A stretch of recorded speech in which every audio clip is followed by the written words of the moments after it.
Hello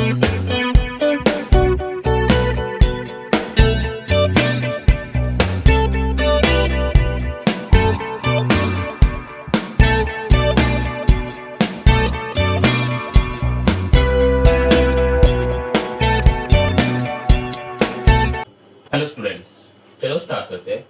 chapter 14 class 7 Selina publication concepts mathematics. ये chapter 14 जो है ये ज्योमेट्री पोर्शन है, जो लाइंस एंड एंगल्स। चैप्टर का नाम है लाइंस एंड एंगल्स। यहाँ पे क्या है, हम लोग ना लाइंस एंड एंगल्स के बारे में बहुत सारे नॉलेज गैदर करेंगे। तो इसका एक्सरसाइज करने से पहले हम थोड़ा इंट्रोडक्शन देना चाहते हैं, क्योंकि ये इस चैप्टर का, ये पूरा चैप्टर का इंट्रोडक्शन बहुत इंपॉर्टेंट है कि किसको क्या कहता है, किसका डेफिनेशन क्या है, ये जानना बहुत जरूरी है। अगर ये नॉलेज तुम्हारा आ गया एक बार, तो एक्सरसाइजेस बहुत इजीली बन जाएगा। तो पहले चलो इसका इंट्रोडक्शन पार्ट करते हैं। क्या है, हम कुछ डेफिनेशन के साथ कंसेप्ट समझाएंगे, ठीक है। पहला मेरा क्या है, ये 4 बेसिक थिंग्स हम लोग जानेंगे। पहला है पॉइंट। पॉइंट क्या है, हम लोग को पता है कि बस एक डॉट, ये डॉट को बोलते हैं पॉइंट। लेकिन इसका अगर डेफिनेशन बोलो तो क्या होता है कि अ मार्क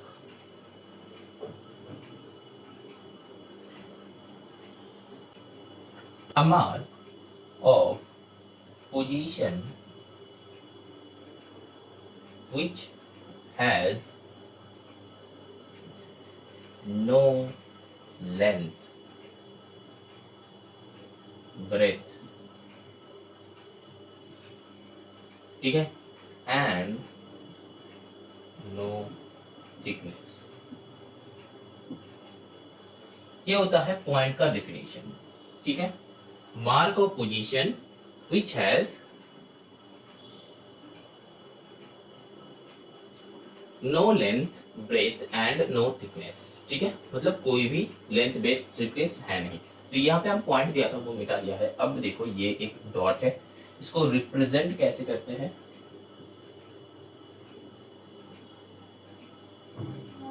रिप्रेजेंट बाय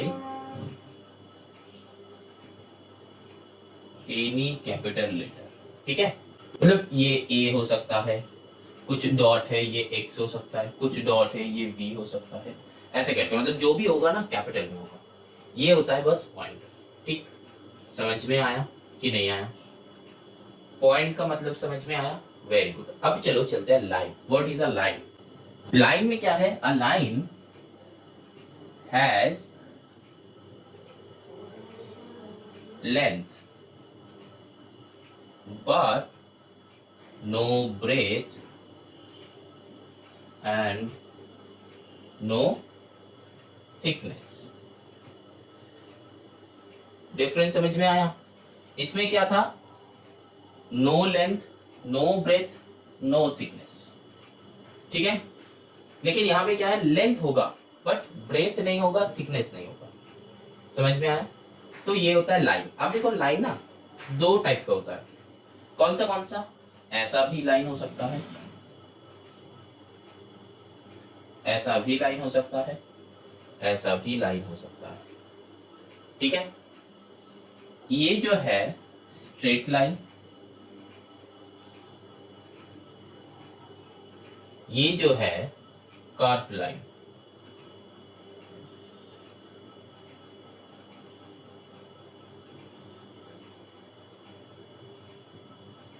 ठीक। इसका नाम होता है स्ट्रेट लाइन, इसका नाम होता है कार्व लाइन। लेकिन लाइन जब हम लोग ड्रॉ करेंगे ना, तब ये 2 साइड में 2 सिंबल देना जरूरी है। मतलब ये इस साइड में बहुत देर तक चलेगा, ये भी इस साइड में बहुत देर तक चलेगा। मतलब जहां तक तुम मानना चाहो तो वहां तक तुम इसको एक्सटेंड कर सकते हो। इसका भी वही होगा, ठीक है। समझ में आया? अब देखो एक कंसेप्ट यहाँ पे है कि एक लाइन में ना हम जितना भी चाहे मतलब पॉइंट्स रख सकते हैं, ठीक है। In each line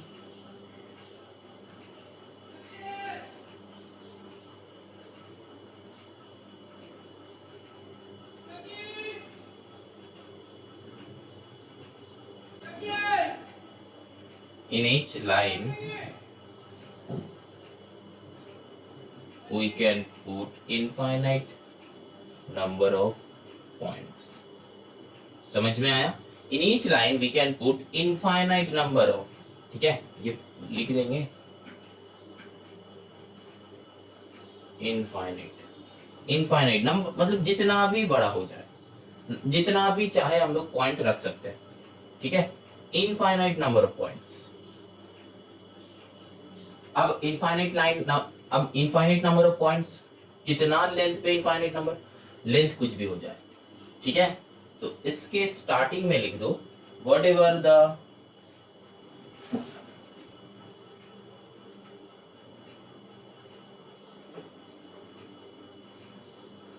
length is,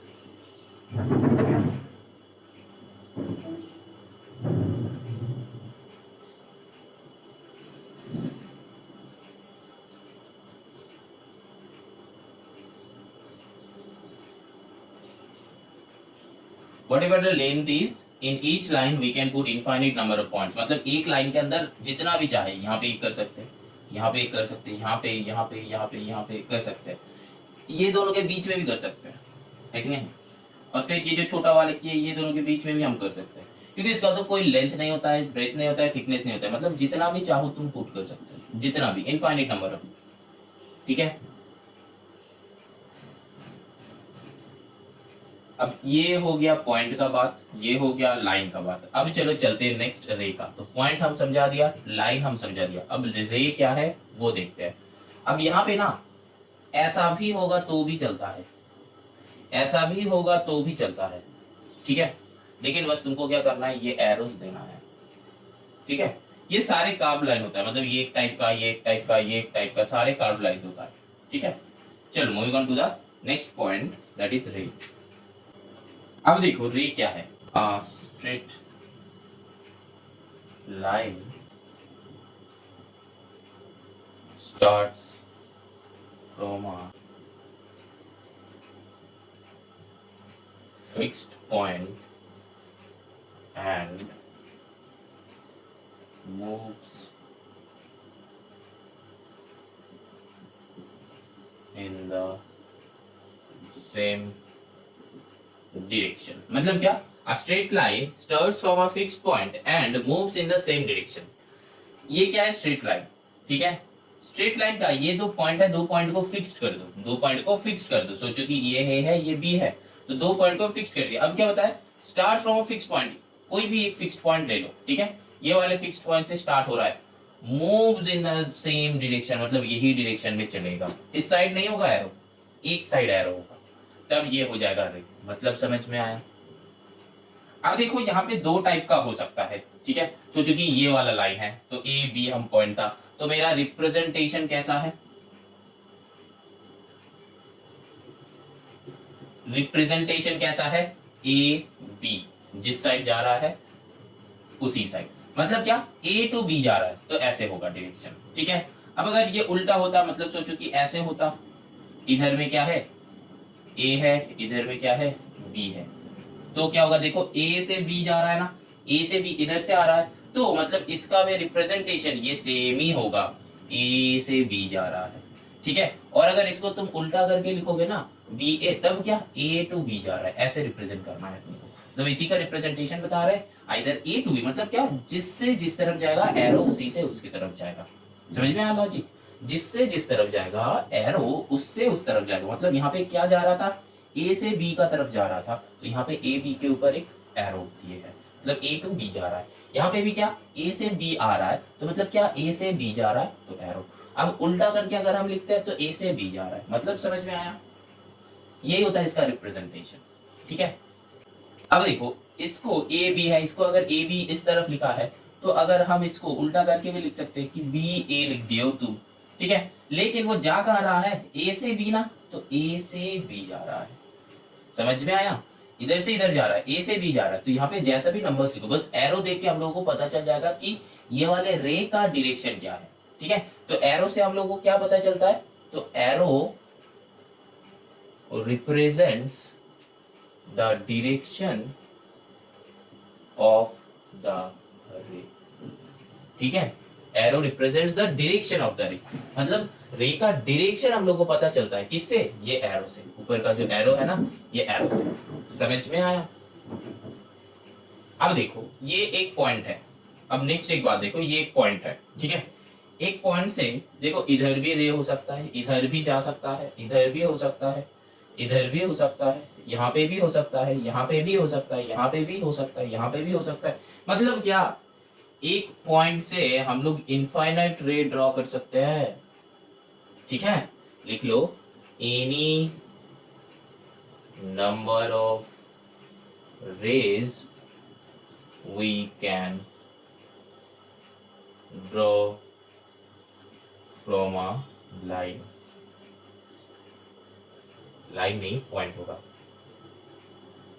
मतलब क्या, any number of rays we can draw from a point, माने मतलब क्या, एक पॉइंट से हम लोग कितना चाहे नंबर का रे, मतलब क्या, इनफाइनाइट नंबर, एनी नंबर क्या है, इनफाइनाइट नंबर, ठीक है, तुम इसको लिख सकते हो कि infinite number of rays we can draw from a point. समझ में आया? ये जो है तो रे का कंसेप्ट हुआ। अब चलो लास्ट लाइन सेगमेंट का क्या कंसेप्ट है देखते हैं। अब देखो लाइन सेगमेंट क्या होता है, straight line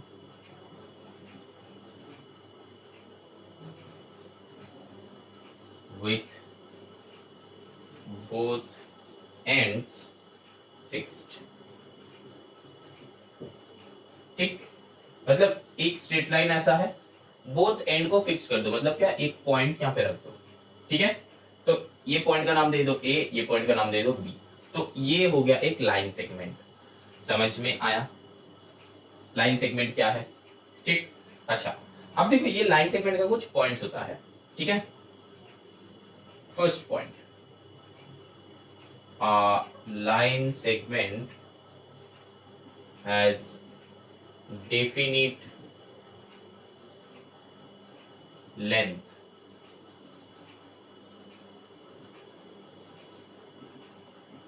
which can be measured, ठीक है, मतलब इसका जो लेंथ है ना हम लोग ये मेजर कर सकते हैं, स्केल से लो मेजर करो, ठीक है। अब नंबर 2 क्या है,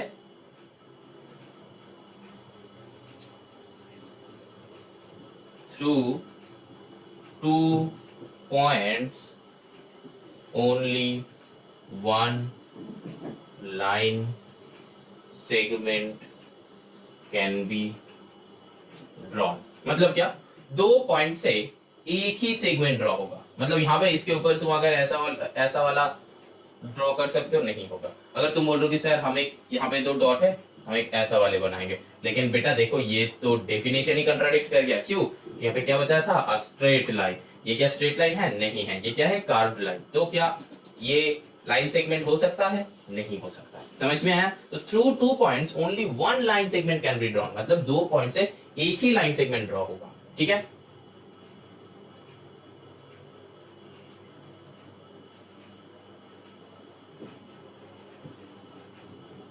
अब नंबर 3 क्या है, 2 equal line segment must have equal length, मतलब क्या, 2 equal line segment must have equal length, ठीक है, equal length। तो ये एक लाइन सेगमेंट है, सोचो कि ये A है, ये B है, ये एक लाइन सेगमेंट है, सोचो कि X है, Y है, ठीक। तो ये दो लाइन सेगमेंट क्या इक्वल है, नहीं है। क्यों इक्वल नहीं है, क्योंकि दोनों का लेंथ इक्वल नहीं है। अगर ये दोनों का लेंथ तुम इक्वल कर दोगे, अब इसको हम रब कर देते हैं, अब यहाँ पे हम लिखते हैं x एंड y, तो अब लिख सकते हैं कि AB इक्वल टू XY, मतलब AB लाइन सेगमेंट जो है equal to XY line segment है, ठीक है। मतलब क्या, दो equal line segment must have equal length, तब जाके वो दो इक्वल होगा। समझ में आया? दो इक्वल लाइन सेगमेंट इक्वल है कि नहीं, ये चेक करने के लिए हम लोग को क्या चेक करना पड़ेगा, दोनों का लेंथ चेक करना पड़ेगा कि सेम है कि नहीं। समझ में आया? अब चलो एक ब्रीफ कर देते हैं, ये चार थोड़ा सा ब्रीफ कर देते हैं कि क्या पता है। अब देखो लाइन सेगमेंट बाकी था वो भी बता दिया। अब देखो पहले क्या था, पॉइंट। तो ये पॉइंट क्या है, एक पॉइंट जिसका कोई लेंथ नहीं है, कोई थिकनेस नहीं है, कोई ब्रेथ नहीं है। तो पॉइंट को हम लोग रिप्रेजेंटेशन कौन सा से करते हैं, कैपिटल लेटर ए से। समझ में आया? चलो मेरे साथ बोलते रहो। यहाँ पे जो लाइन है, लाइन किसको कहता है? सोचो, लाइन कितना टाइप का है? दो टाइप का है। एक होता है स्ट्रेट लाइन, एक होता है कर्व लाइन, मतलब ऐसे भी हो सकता है, ठीक है।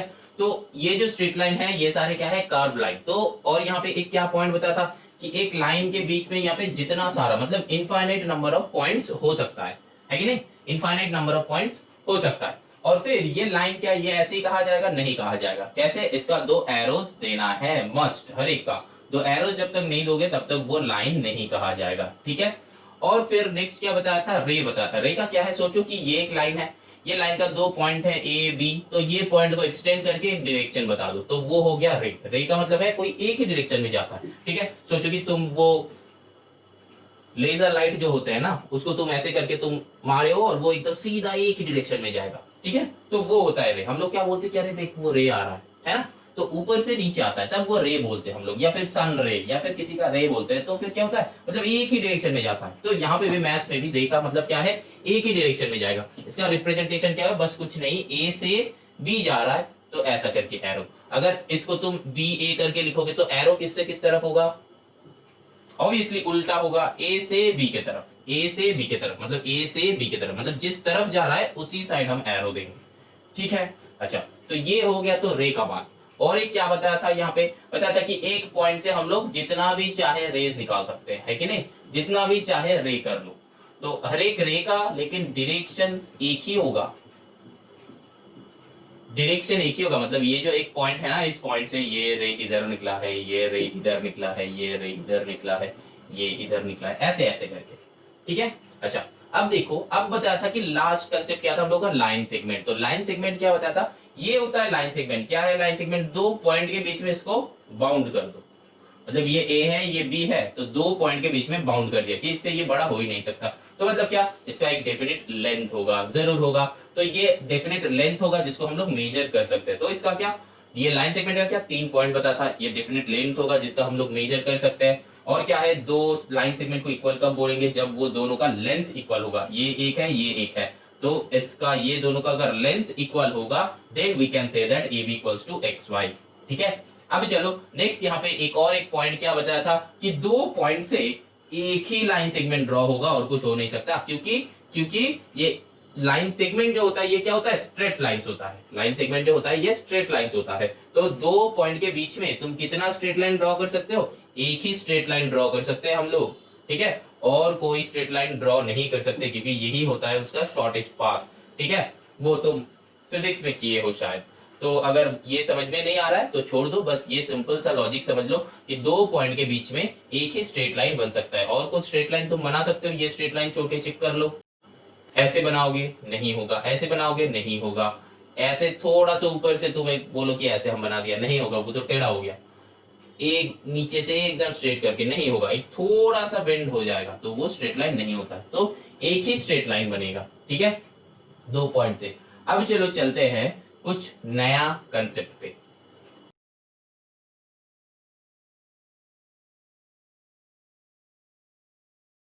अब देखो ये चार है नया कंसेप्ट, ठीक है। तो ये नया कंसेप्ट में से हम ये कोलिनियर पॉइंट्स क्या है, सोचो कि ये एक क्या है? लाइन है। तो लाइन हम लोग को ड्रॉ करने के लिए ये दो एंड में दो एरोस देना है। तो सोचो यहाँ पे ए बी सी डी और भी ले लो ई, ठीक है। सोचो A B C D E एक ही लाइन पे ये 5 पॉइंट है।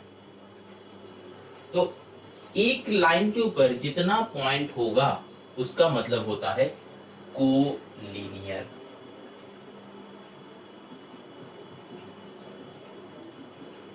मतलब समझ में आया? कोलिनियर का मतलब होता है एक लाइन पे, को प्लानर का मतलब होता है एक प्लेन में, कोऑपरेट का मतलब होता है एक साथ मिलके। तो ये को वर्ड जो है, ये को वर्ड जो है, को वर्ड का मतलब क्या है?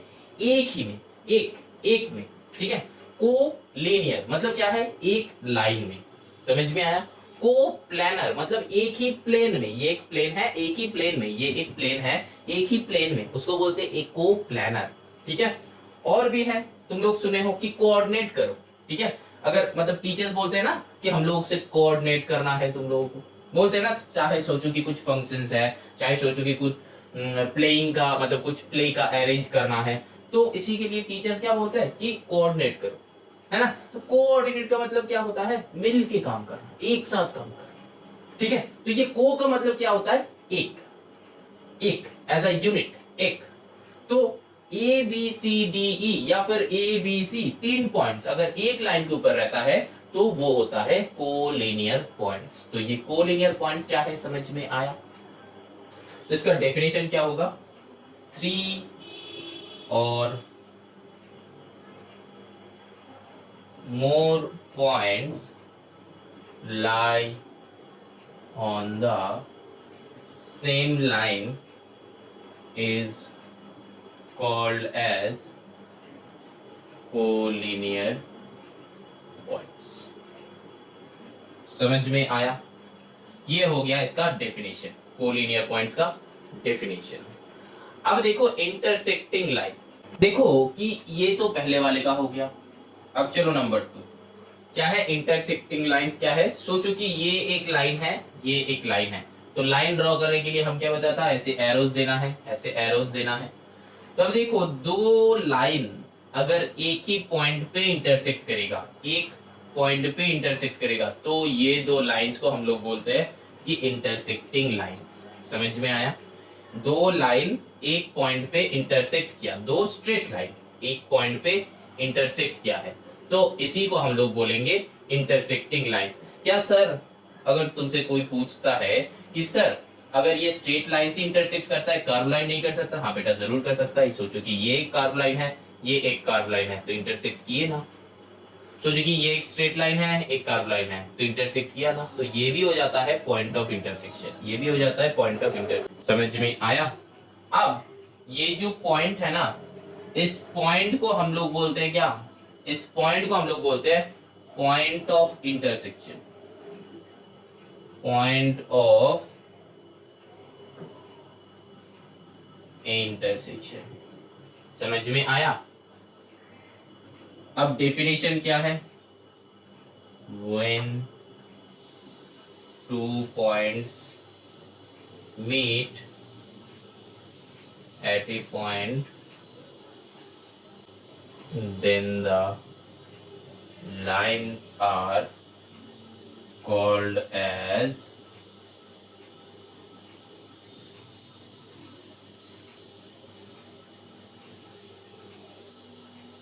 intersecting lines, and the point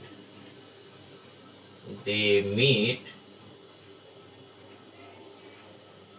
called as क्या, पॉइंट ऑफ इंटरसेक्शन। तो यहाँ पे हम राउंड करके यहाँ पे राउंड कर दे रहे हैं, मतलब ये वाला पॉइंट ऑफ इंटरसेक्शन यहाँ पे बैठेगा, ठीक है। जगह नहीं है इसलिए हम नहीं लिख रहे हैं, ठीक है।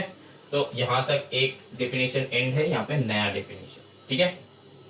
तो क्योंकि हम एंड दिया तो एक ही साथ रख लो, उससे कोई फर्क नहीं पड़ेगा, बस कंसेप्ट समझ लो, ठीक है। तो कंसेप्ट समझ में आया इंटरसेक्टिंग लाइंस का। सोचो कि यहाँ पे ये लाइन का कुछ नाम दे देते हैं, ठीक है। ये लाइन का सोचो कि पी क्यू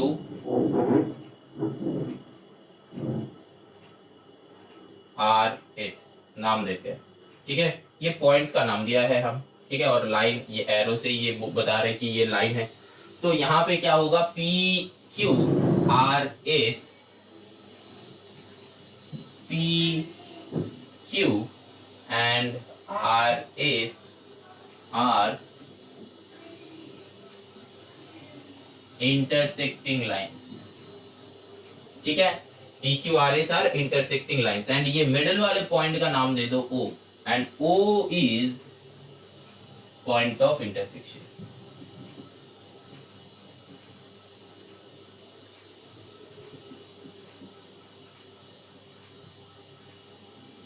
समझ में आया। अब चलो चलते हैं कॉनकरेंट लाइन क्या है। अब देखो कॉनकरेंट लाइंस मतलब पहले डेफिनेशन देखते हैं। देखो when 3 or more coplanar lines passes through the same fixed point, then the lines are called as concurrent lines. ठीक, एक पॉइंट है, क्या बताया कि when three or more coplanar lines, हम क्या बताया था, कोप्लानर मतलब एक ही प्लेन में, सोचो कि ये बोर्ड जो है एक प्लेन है, एक प्लेन से जितना सारा, मतलब क्या, थ्री और मोर देन थ्री, ठीक है, थ्री और मोर देन थ्री, क्या होगा, लाइंस, मतलब दो साइड ही एरो रहेगा,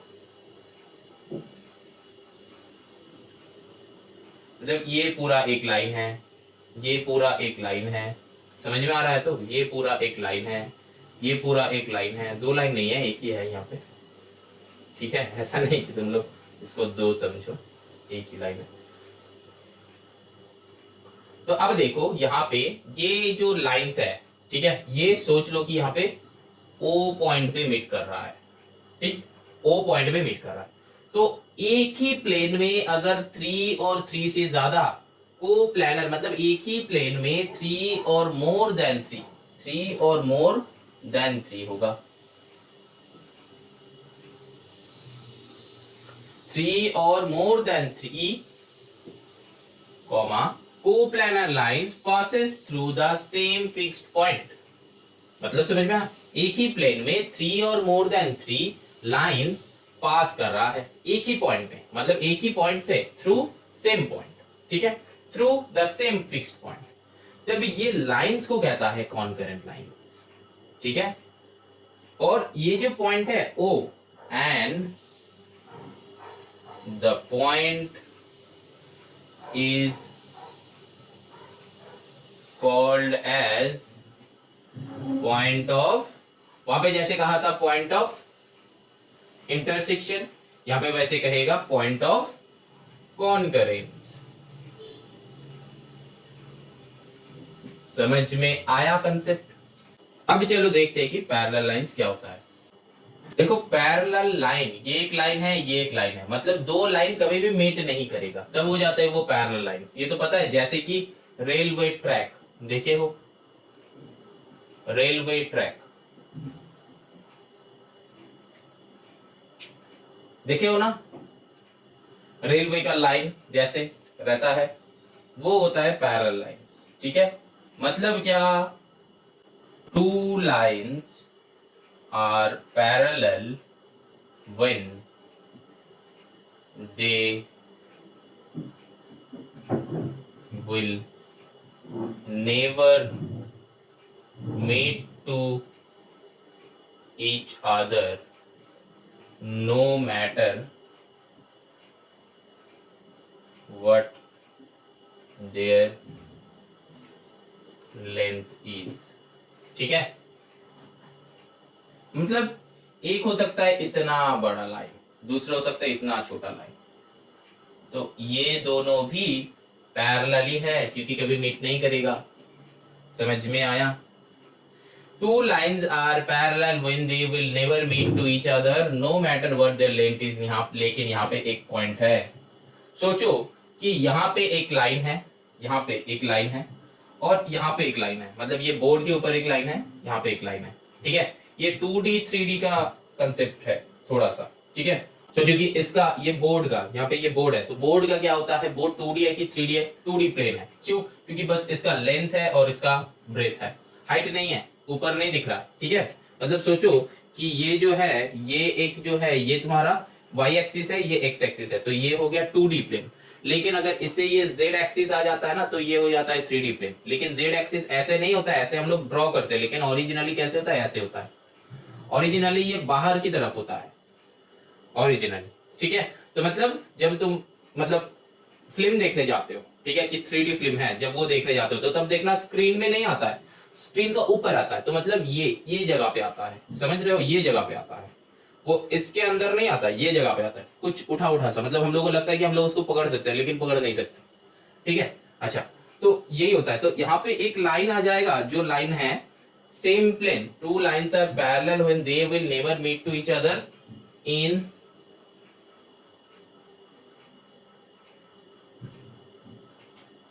same plane. मतलब एक ही प्लेन में होना चाहिए, मतलब अगर यहाँ पे होगा तो ये बोर्ड के ऊपर होगा तो बोर्ड के ऊपर ही होगा। सोचो कि यहाँ पे एक ऐसा लाइन है और हम यहाँ पे एक ऐसा लाइन ड्रॉ कर रहे हैं, ऐसा ऐसा लाइन ड्रॉ कर रहे हैं, तब नहीं होगा, तब नहीं होगा। ठीक है, अगर तुमको पैरेलल बताना है तो दो लाइन को सेमी प्लेन में होना चाहिए, मतलब यहाँ पे और यहाँ पे ही होना चाहिए। सोचो कि अगर हम बताते हैं कि ये दो लाइन पैरेलल है तो मतलब हम दोनों को इसको यहाँ पे ही रखना होगा ऐसे। ठीक है, तब ये हम कह सकते हैं कि ये दो पैरेलल है, कि कभी मीट नहीं कर सकता। ठीक है, एकदम पूरा सीधा, हमेशा ये दोनों का डिस्टेंस जो है ये डिस्टेंस इक्वल रहता है। ये सोचो कि ये तो ये डिस्टेंस इक्वल होगा, इससे इसका डिस्टेंस इक्वल होगा, तभी जाके वो पैरेलल होता है। समझ में आया? एक यहाँ पे है और एक यहाँ पे है तो ये पैरेलल नहीं है, लेकिन ये यहाँ पे है दूसरा यहाँ पे है तो पैरेलल है। एक यहाँ पे है तो दूसरा यहाँ पे है तो पैरेलल है। ठीक है, तो सेम प्लेन में होना चाहिए पैरेलल की। और लाइन जैसा भी हो सकता है, मतलब ऐसा हो सकता है, ऐसा हो सकता है, जैसा भी हो सकता है। ठीक है, उससे कोई फर्क नहीं पड़ता, मतलब लाइन का डायरेक्शन बता है, मतलब डायरेक्शन मतलब लाइन कैसे होगा, टेढ़ा, मतलब ऐसा हो सकता है, ऐसा हो सकता है, ऐसा हो सकता है। ठीक है, जैसा भी हो सकता है, लेकिन सेम प्लेन में होना चाहिए। चलो अब कुछ नया कंसेप्ट पे चलते हैं।